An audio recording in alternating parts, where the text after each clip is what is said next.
But are journalists, young journalists, being trained to challenge the police? Because with the whole thing with propaganda, journalists are basically cop stenographers. Whatever the police say, we went to the press conference and the police chief said this, and then I go on TV at 5 o'clock and the police chief said, and that is the reporting, that is the journalism. But no one is asking questions to hold power accountable, or not even presenting some stories questioning the police narrative. It's almost like that's not even allowed. So are young journalists still being trained to accept the police, the police as an official source, and not to deviate from the official source's narrative or their statements of a thing?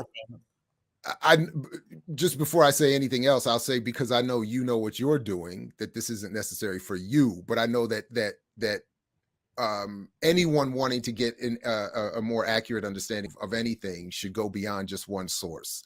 So my very biased and limited view of that question is that no, and obviously it depends on who you get for what class and when, but in general, I think the instruction in schools of journalism, which themselves were created initially by the mainstream industry, funded and supported by the mainstream industry, so that they didn't have to train people that they would eventually hire.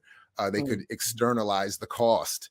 But for the most part, I don't think people are being trained to challenge anything, certainly not anything institutional at that level. They're being trained to get jobs and to maintain and hold jobs. Right. So what the most I think you might get in the training aspect of it would be to include the police officer's views, and then maybe include someone else's views, and then probably double back to reinforce the police officer's view to sort of bookend the story.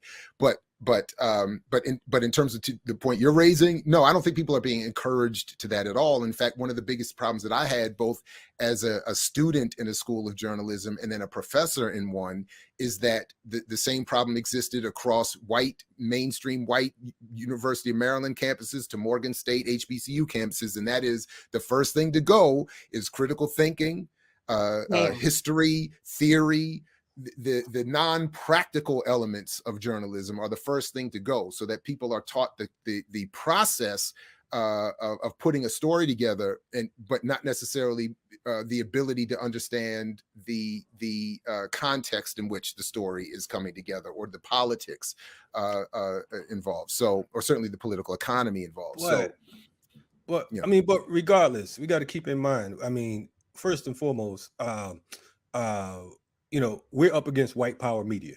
So when you talk about mainstream media here in the United States, we know that it is the platform of the state.